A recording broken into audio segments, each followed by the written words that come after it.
I was forever on the journey, forever planning, forever working on myself, forever chasing the next breakthrough, the next version of me, the next thing that would finally make everything just click and fall into place. And here's the thing about leaving that waiting room once and for all. It's not about waiting until everything feels perfectly aligned. It's about realizing that arrival it's not a destination, okay? It's a decision.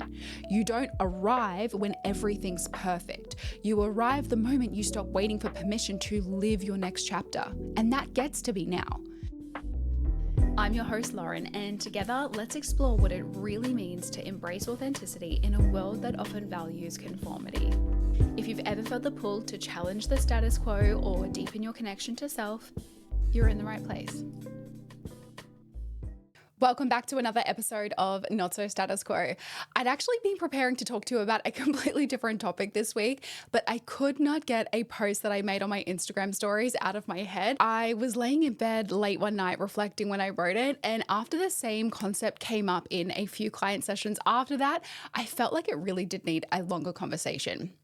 So in a nutshell, I shared a few photos of these gorgeous, tall, opulent wooden doors, and I wrote on the top of them, imagine that on the other side of these doors is the life you keep envisioning, the one you feel like you should be living right now, but can't seem to get to no matter how much you want it or how hard you try. And then I went on to say, right now you're sitting in the waiting room, looking at those doors, hoping they fly open so you can finally walk through to the reality that you actually want to be living. I then asked two questions. The first one was, how long have you been sitting in the waiting room on the journey, but never actually arriving? The second one was, what's stopping you from walking through those doors? Now, I had a few people message me after, all kind of essentially saying the same thing, like, yep, this is me. I'm doing all the things. I'm taking action. I'm trying to stay positive, but I still feel like I'm forever waiting for that breakthrough. And we do this. We so often hold ourselves in the waiting room of our own life. We're constantly doing. In amongst our daily tasks and our responsibilities, we're consuming self-development content, we're setting goals, we're thinking of great, amazing new ideas, we're ticking off tasks left, right, and center, but never actually walking through the doors to experience the full manifestation, if you will, of like the fullness of what we say we want. We're always on the way, but we're never arriving. So that's what I want to talk to you about today, what it really means to be sitting in that waiting room, why we actually stay there, and how to finally give yourself that permission slip to walk through those doors. Because I think a lot of us are still waiting for someone or something to open the door for us, when the truth is the door's never been locked. We've just been sitting there holding the handle, waiting for permission to turn it. Honestly, this has been one of the biggest recurring patterns in my own life. Upon deep, honest reflection for years, I was forever on the journey, forever planning, forever working on myself, forever chasing the next breakthrough, the next version of me, the next thing that would finally make everything just click and fall into place. And for a while, it felt like I deserved some kind of reward for how resilient I was to keep going despite no big breakthroughs, like I was being dedicated, disciplined, committed to growth. But what I eventually realized through doing the deep self-concept work is that it wasn't actually about what I was doing. It was about who I believed I had to be to deserve the things that I wanted. Listen, somewhere along the way, I'd created this rule that for me, success had to come with struggle.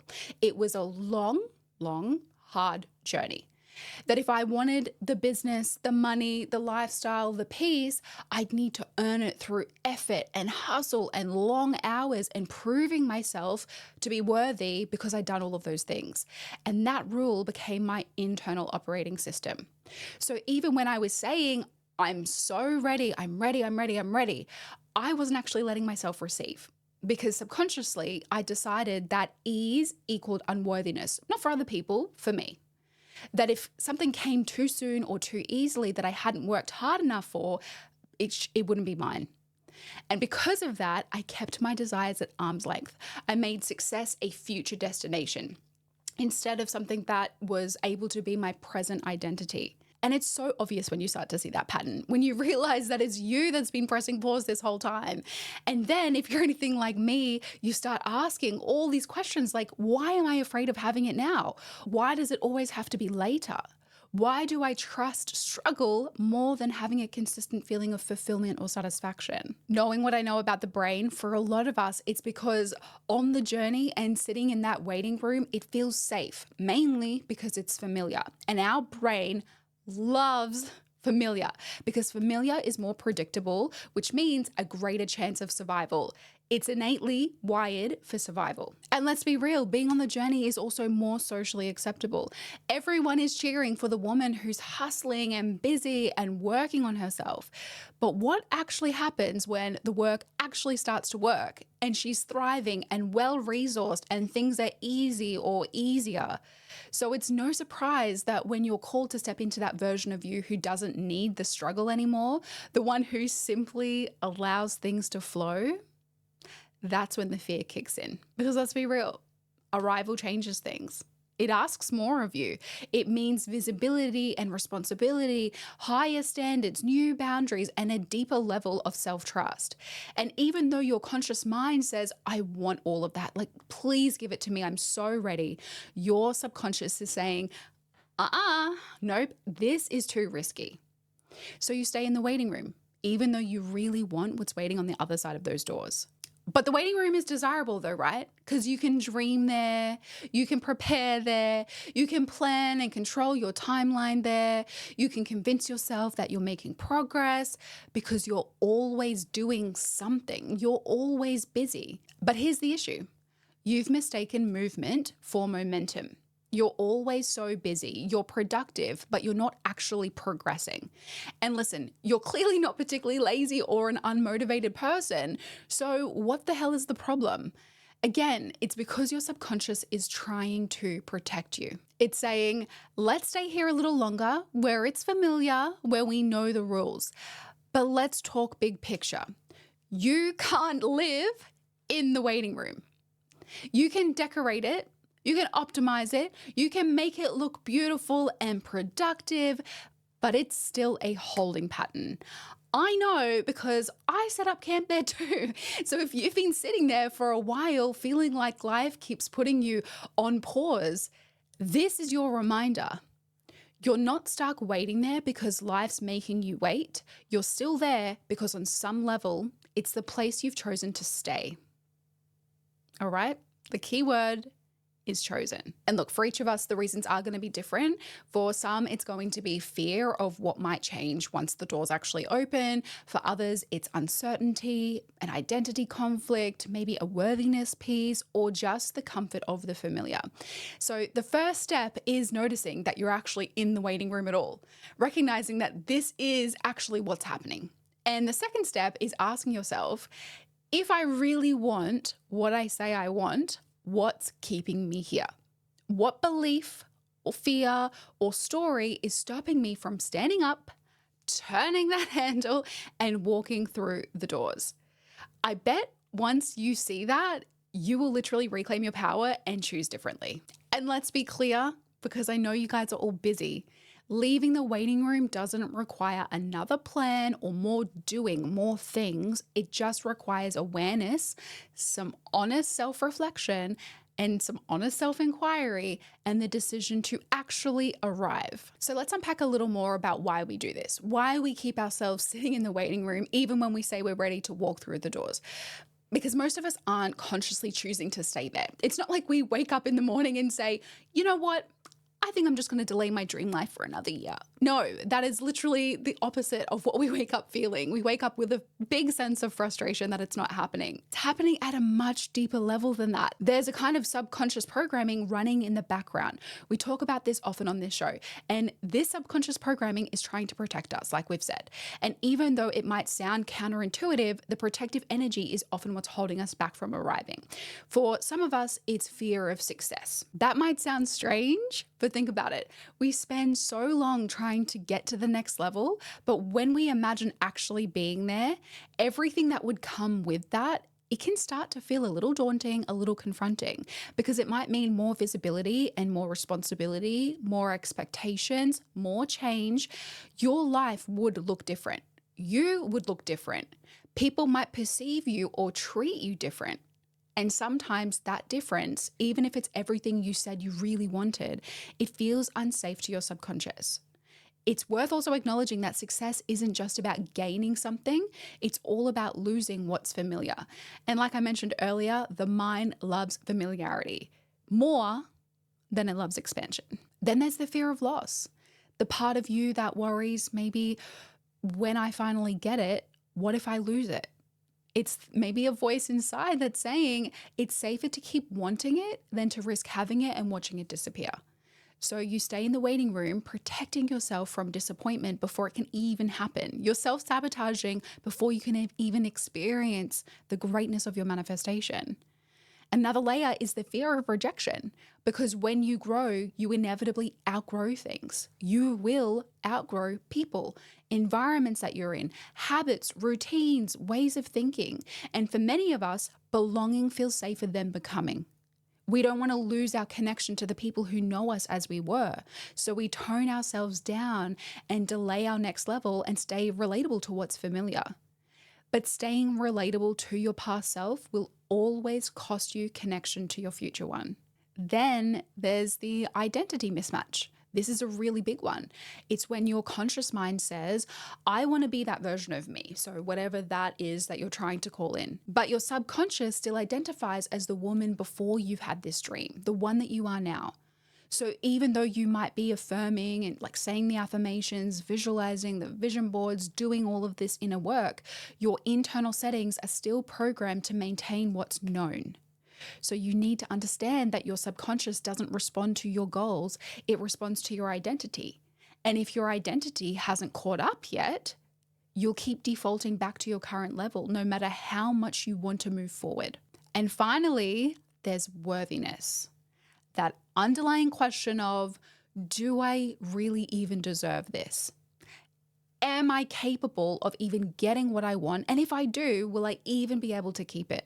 The worthiness piece can be tricky and quite multifaceted, but it's often the part of you that says other people can have the level of success that you really want or the love or the abundance that you're seeking. But for me, I still need to fix myself first. So you unconsciously put conditions on your arrival. You tell yourself you'll walk through the doors once you've done a little more healing, once you've proven yourself a little more, once you've earned it. But those conditions are just another form of waiting. No matter how much your conscious mind desires something, if your subconscious isn't on board, you'll keep defaulting to your current settings, your current identity, and you'll stay where it feels safe, the waiting room. So I want to pause here just quickly and invite you to reflect for a moment. Think about the big, juicy goals that you have or the life that you keep dreaming and envisioning. How long have you been sitting there? Waiting for the right time, a sign, the right version of yourself to get there. I've got a second reflection question for you. What beliefs have you used to decorate your waiting room walls? Maybe it's, I'm not ready yet, or I need to be more consistent, or I'll get there, but I have to work really hard first, or once I feel more confident, I'll go all in. Or maybe it's, I just need one more sign from God or the universe in order to take my next step. Whatever it is, this is your chance to notice what comes up. Like I always say, you need to shine a light on what's been lingering in the shadows. Shining a light is literally the first step. We don't want to judge it. Let's be clear. We're not here to judge ourselves. We're just here to notice. Once you can see the story that you've been sitting inside, the one that is surrounding the waiting room, you can start to choose something different, because awareness, like honest, compassionate awareness, is the first step to walking out of that waiting room. And here's the thing about leaving that waiting room once and for all. It's not about waiting until everything feels perfectly aligned. It's about realizing that arrival it's not a destination, okay? It's a decision. You don't arrive when everything's perfect. You arrive the moment you stop waiting for permission to live your next chapter. And that gets to be now. And I want to share with you what that looked like for me, because this pattern of always being on the way showed up so clearly in my life, like really clearly, and I just couldn't ignore it anymore. It actually started with me saying out loud to my significant other a few times, I am the hardest working person I know.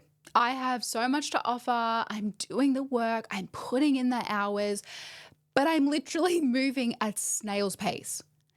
Now, I'd been saying versions of this kind of statement for a while, and one day hearing myself say it again out loud was literally the wake up call. Like, why was this still my reality? Why, after all of this time, was I feeling the exact same way? Because the truth is, I was always busy. I was constantly creating, but nothing was actually translating to what I truly, truly desired. Small things, absolutely, but not the big, juicy things that I really desired. I'd finish a big project, something I would pour my heart into, and instead of selling it or promoting it consistently, I jumped straight into the next exciting idea. And I told myself, I'm just not a natural salesperson. But that wasn't true. The truth was, I had never even given myself a chance to become one. I was doing the fun part. Well, fun for me is being creative and strategizing, and then I would just move on. It was literally the perfect disguise for being stuck in the waiting room. It looked like progress because I was constantly producing, but it wasn't taking me to where I actually wanted to go. It wasn't moving the needle. I was still on the hamster wheel. And it left me feeling so frustrated because I could see my dream life so vividly. I could picture everything in detail, like the places, the freedom, the feeling of it. Like I could tap into the feeling of it, but I was always talking about it as if it lived somewhere in the future, like when I get there, or once things really take off, or like it's always when, the future. My identity had quite literally built itself around being the hardworking woman who would get there eventually. Like, eventually. I never doubted I would be successful, but my subconscious had decided it would only happen after I'd worked hard enough, long enough, or proven myself enough.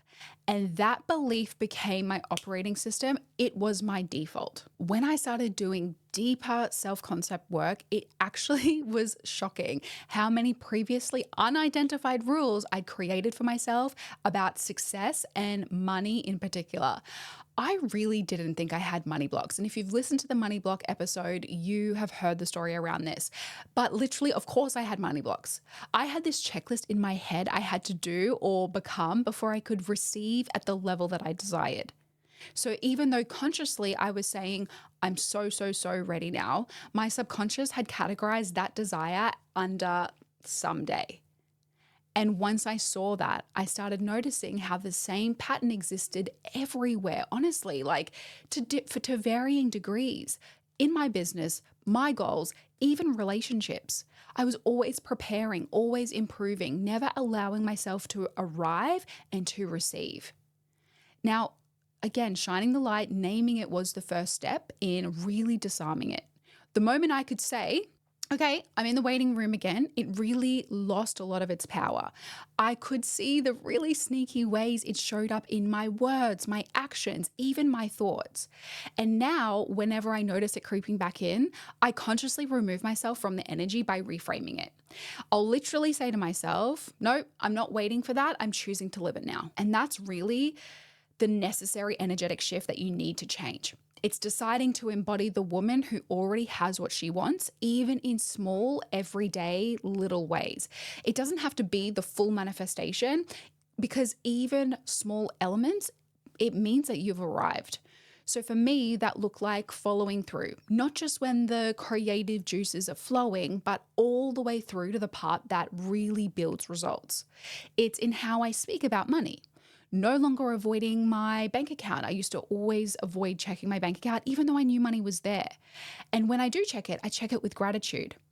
When I pay bills, I tell myself, I'm so grateful I get to pay for beautiful food, for electricity, for the internet that lets me run my business, rather than feeling like it was money going out, like it was a leak, but nothing I was kind of getting back in return.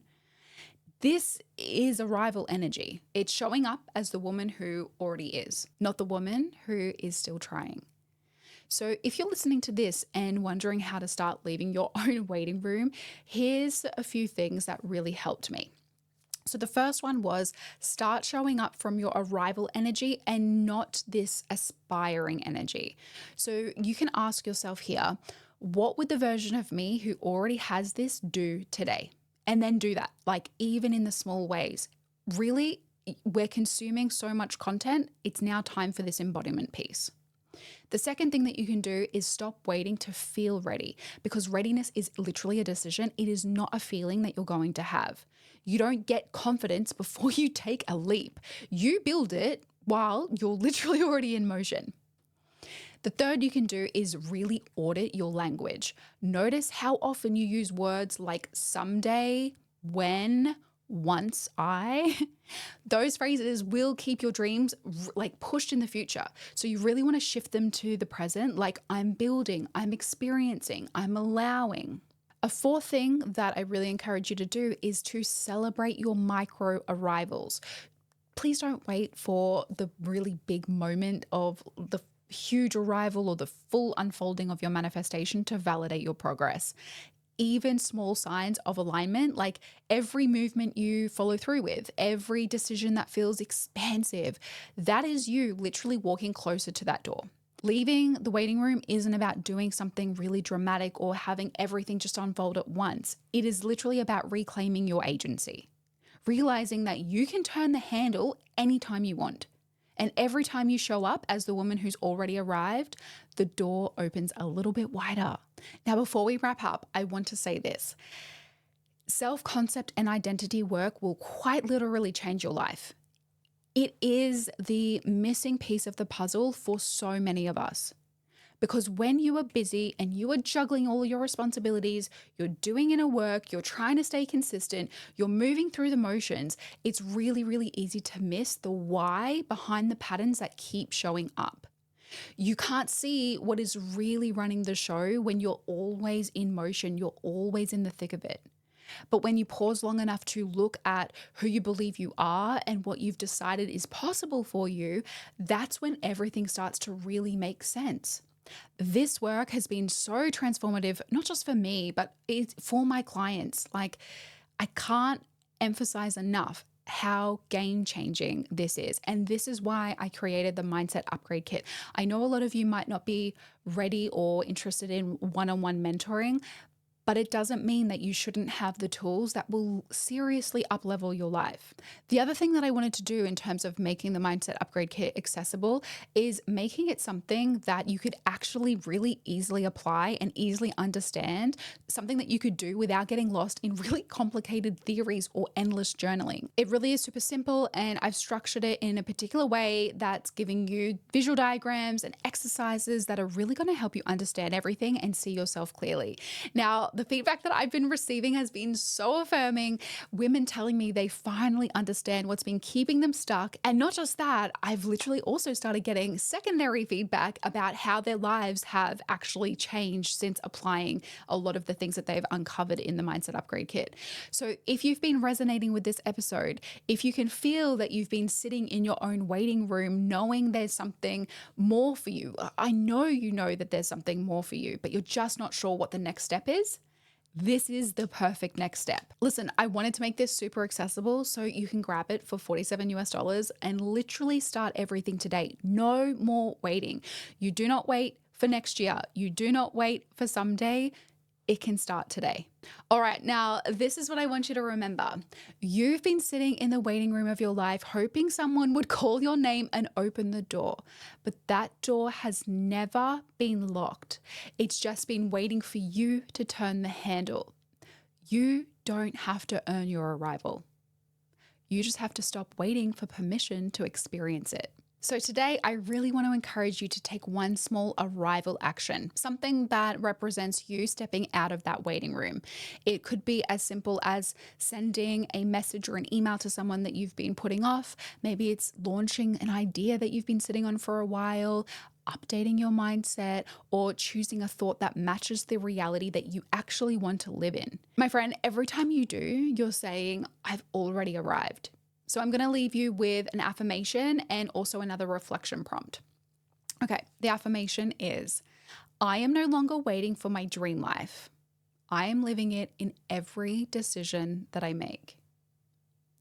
The reflective prompt is, what door have you been staring at, waiting for it to open? And what would happen if you decided to walk through it today? All right, thank you so much for tuning into this episode. If this resonated with you, share it with someone who's been sitting in their own waiting room too. And if you haven't already, I'd love to welcome you as a subscriber to the show. All right, my friends, I look forward to you joining me in the next episode of Not So Status Quo.